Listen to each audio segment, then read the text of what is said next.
Hi everyone, in this course you will learn about the Doji Candlestick pattern and how to use it as a basic candle. So what is a Doji Candlestick? A Doji occurs when the market opens and closes at the same price level. It means the market is undecided as neither buyers nor sellers are in control. So there are four variations of Doji: neutral Doji, long leg Doji, gravestone Doji, and dragonfly Doji. When one of them form at the beginning of a demand zone or a supply zone, it can be used as a basic candle. So let's start with dojis that form at supply zones. When a doji forms at the beginning of a supply zone, you draw the proximal line at the lower shadow of the candle and the distant line at the upper shadow.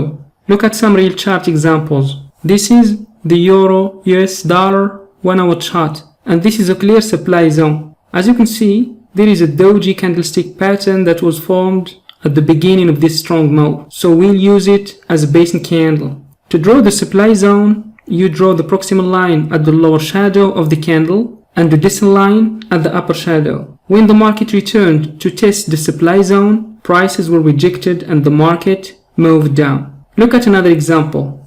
This is the Aussie JPY daily chart, and this is a rally base drop supply zone. The Doji candlestick is the basic candle. So to draw the supply zone, you draw the proximal line at the lower shadow and the distant line at the upper shadow. When the market returned to test the supply zone, prices formed a nice inside bar signal and then the market went down. Look at another example. This is the Aussie US dollar daily chart, and this is a rally base drop supply zone. The Doji candlestick is the last candlestick before the strong move down, so it can be used as a basic candle. To draw the supply zone, you can draw the proximal line at the lower shadow of the Doji and the distant line at the upper shadow. As you can see, when the market returned to test this zone, we got a nice pin bar that indicated price rejection, followed by this move down. Now let's move to the demand zone. When the Doji candlestick forms at the demand zone, you only need to do the opposite of what you do when drawing the supply zone. So you draw the distant line at the lower shadow and the proximal line at the upper shadow. Look at some real chart examples. This is the Aussie US dollar 4 hour chart. This is the first demand zone and this is the second one. Let's start with the second one. As you can see, the last candlestick that was formed before this strong move up is this Doji candlestick.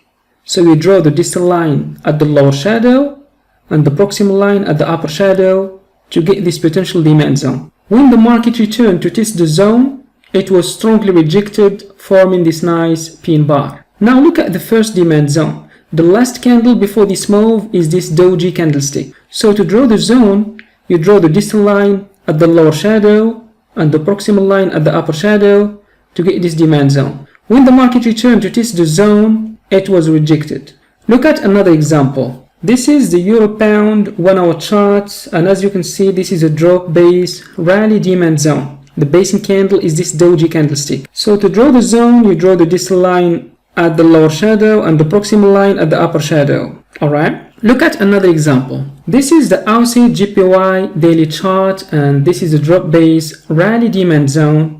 The basic candle is this Doji candlestick. To draw the demand zone, you can simply draw the distant line at the lower shadow and the proximal line at the upper shadow to get this demand zone. When the market returned to test the zone, it was rejected, forming a nice pin bar pattern. So that's what I can see about the Doji candlestick pattern as a basic candle. See you in the next course.